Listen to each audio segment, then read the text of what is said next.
Okay, time for a new video, and whether you are somebody new to my channel or you are returning to my channel to watch this video, it is greatly appreciated. As always, I'm filming this video in one go, so if I stumble over my words moving forwards, apologies about that. And also apologies if the quality of this video is fairly poor as well. If there's any lag, anything like that at all, sadly it can't be helped, and hopefully it isn't much of an issue for you. This is yet another Eurovision 2024 related video here on my channel, and another sort of reaction video as well, because right now I'm about to listen in full for the first time to the United Kingdom's entry for the upcoming edition of the ESC, which will take place this May for a third time in Malmö, Sweden. As always, you're welcome to let me know your thoughts on anything I discussed today by leaving a comment down below, and as always, there are links in the description to my other social media pages. Check them out if you so wish. So today is the 1st of March, 2024, and yesterday it was a very busy day in the world of Eurovision. I ended up filming 4 videos for my channel, one about Heat 5 of Sweden's Melodifestivalen, one reacting to the Swiss entry, which is very good, one reacting to the Dutch entry, not too bad, and one reacting to the Cypriot entry, which I also rather enjoyed. But now, a day later, there will be, all being well, 2 videos on my channel. This one you're watching now, where I react to the British entry, and one in a little while, where I react to the Austrian track. So, the United Kingdom, represented this year by quite the notable name, Olly Alexander. This is a man who's had quite a bit of success over the years. He was the frontman of the band. Years and years, for several years. They released 3 albums, I believe, 2 of which went to #1 here in the UK and charted reasonably well in several other European nations. They had a #1 single about a decade ago and several other highly charting songs. I never really listened to them that much, but I was certainly aware of who they were. They toured all over Europe, and they also were nominated for many awards, including several Brit Awards, which is quite impressive. However, I know Olly a little better for his acting work. He's been BAFTA nominated for the acclaimed drama It's a Sin, and I also know him for a movie he was in years ago, a pretty good movie as well, called God Help the Girl. Anyway, it says here that he is 33, he's from Harrogate, which of course has ties to Eurovision, having hosted the event in the early 80s. His music is mainly in the synth pop, indie pop, dance pop, electronica realm. It does say here about his BAFTA nomination and Critics' Choice Television Award nomination as well. And this song, his Eurovision entry, Dizzy, is the first song he's releasing under his own name. He's also appeared on stage in the theatre in the past as well, so he's really dabbled in lots of different areas. I know him as being a bit of a showman in a way. Maybe he's a little bit on the flamboyant side, which is not necessarily a bad thing. He's definitely got his own aesthetic, his own vibe going on. Like I said though, he is quite a well-known name, quite a well-known face, I would say, here in the UK. But it's been some time since we heard any music from this man. But of course, going to Eurovision, it's a big deal.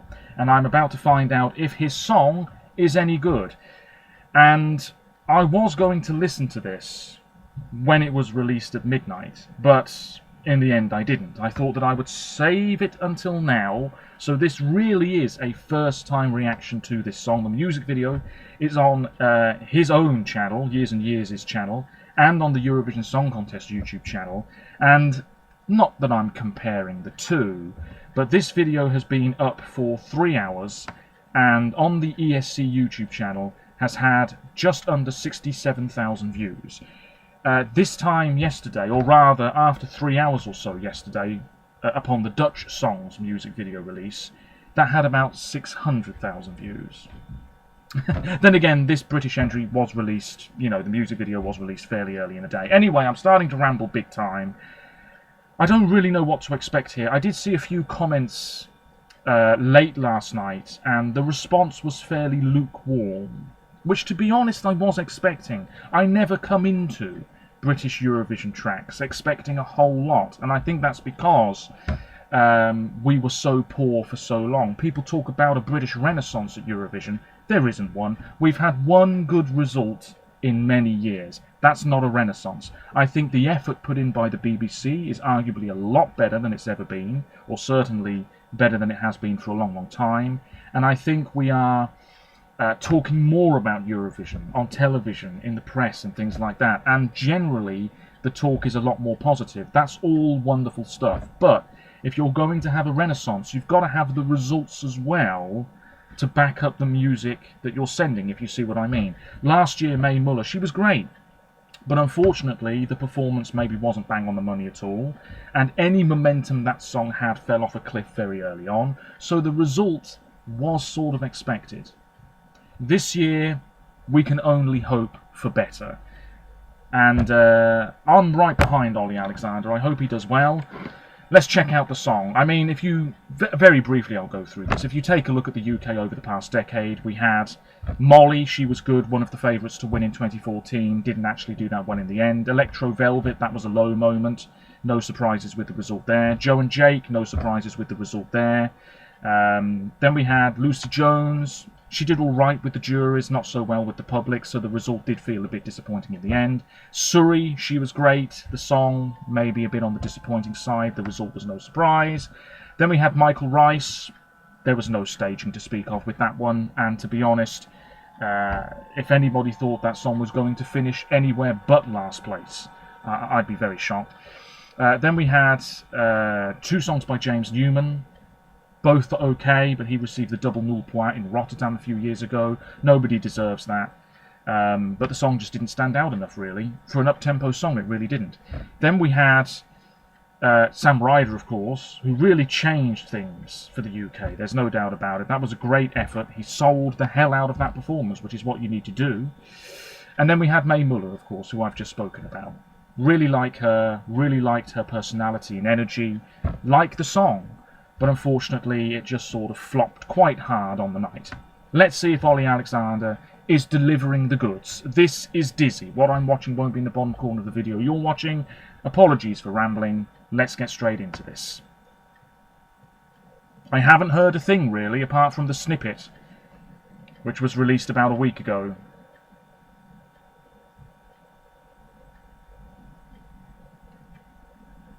Okay.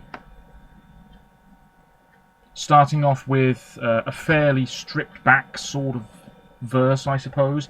This beat in the background, it's like you're hearing it through your neighbour's wall, if you see what I mean.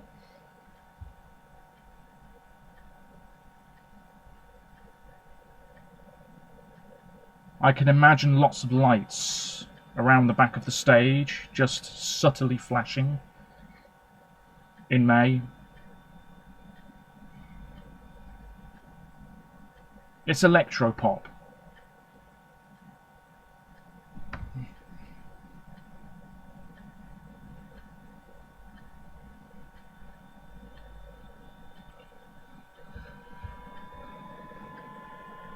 Okay, he's just sort of dashing about this spinning house, I guess. The music video is pretty cool, actually. This first chorus, it's not really packing much of a punch. I was expecting it to really sort of explode into life, I'll be honest with you, and that hasn't happened.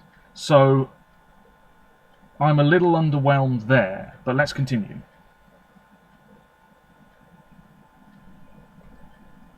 The production's good.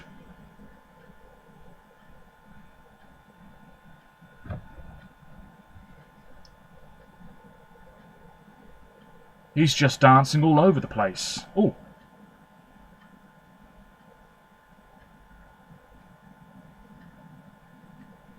I mean, this isn't too bad at all, is it really? But I don't think it's too competitive. Yeah.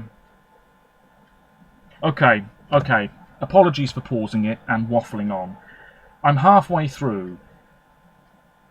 Olly is not the problem. This is often the case. The singer is rarely the issue. The issue is parts of this song, particularly the chorus, which to me is really not hitting top gear at all. I'm sitting here wondering if maybe they ramped this up or changed that or did this, This could really feel a bit more dynamic, it could feel a bit more unique, it could feel a bit more fresh, etc, etc, etc. What I'm thinking right now is that the chorus of this song is what is holding it back from being really top-notch. Because the production is fine, Olly sounds pretty good in this studio cut, everything's not too bad at all, but the chorus, yeah, it's not slapping me around the face as much as I want it to. And looking at what we have this year, really expressive tracks, this absolutely could be lost in the mix, I'm afraid. I'm already feeling it. I'd like to be wrong, but you know.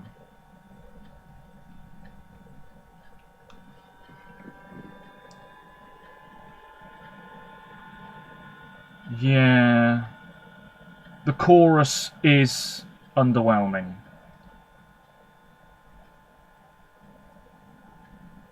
But it's far from poor. Now he's in the tub. Oh yeah, the production's good.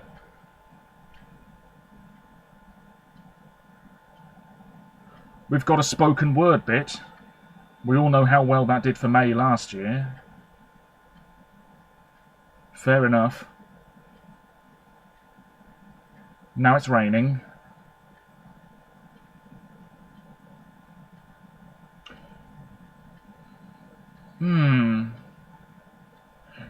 Yeah, it's pretty good. But I feel like I've heard the chorus so many times now, and we're near the end.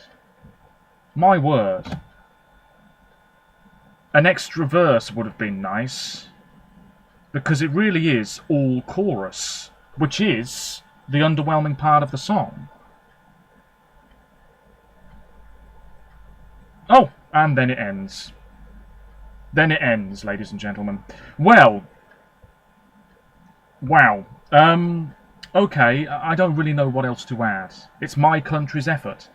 If I had to give it a mark out of 10, 1 being Electro Velvet, 12 being Katrina and the Waves, I don't think I can really give this more than a 5.5 or 6, really, because I'm liking Kim, and I think he will really, hopefully, fingers crossed, deliver on the Eurovision stage. I mean, this is a man who, as I said earlier, he's toured all over Europe. I'm not sure he's really going to be too fussed about being on that big ESC stage in Malmö. So I have no concerns there. I just think in what is a very, or rather should be a very competitive year, full of very expressive up-tempo songs, this one is very lukewarm. It's not hitting the heights that it perhaps should. The chorus, to me, it's not bold enough. It's not striking enough. It's almost as if the verses promise much, but then as you get into the chorus, you feel deflated. You know? That's how I feel, anyway. I'm not going to make any sort of wild prediction as to how well this song could do in May, but if there is no momentum, then I don't think a single Eurovision fan should be surprised if this finishes towards the bottom.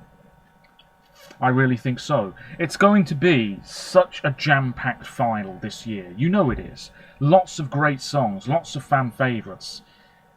They can't all get 100+ points. Some of them are really, really going to struggle. And we saw it last year, it happens every year. Great songs completely shafted in the public half of the results. Australia, what was it last year? 21. Estonia, that was great, 22. Austria last year, what was it, 16? Rubbish. The public half of the results can be absolutely ludicrous. Great songs can be completely brushed to one side, unfortunately. And this is a solid effort, but it could be completely brushed to one side, which is why I'm saying nobody should be shocked if this finishes in the bottom 5 in May. I'm hoping that doesn't happen. My God, I'm hoping that doesn't happen. Because I don't mind this. The production, the instrumentation, I suppose, that's all perfectly fine for me. I'm liking that. I'm liking Kim. I like the video. But I'm left sitting here thinking, my God, if only they took a little bit more of a gamble. If only they ramped it up a little bit more. Yesterday I put something out on social media saying, Switzerland, everything you'll wish the UK's song was. And that wasn't me saying that Switzerland's song is a threat to the UK this year, but I am sitting here now thinking, well, would you believe it? I wish the UK's entry sounded a bit like the Swiss song. Now I know Olly Alexander probably wouldn't have a song remotely like the Swiss entry, but my word, you know, that Swiss song in comparison to this one, yeah. I'd love for the UK to have a song that maybe took a few more risks, like the Swiss entry does this year. Anyway, I'm really rambling, and this has been a terribly messy video from me, but let me know your thoughts on Dizzy, the UK's entry for Eurovision 2024. I wish I could like it more, but I just don't. 6 out of 10 at best. I'm sure it will grow on me. The live performance will be crucial, and that's all I have to say. Until next time, when I react to the incredibly hyped up Austrian track, take care of yourselves, stay safe, and bye for now.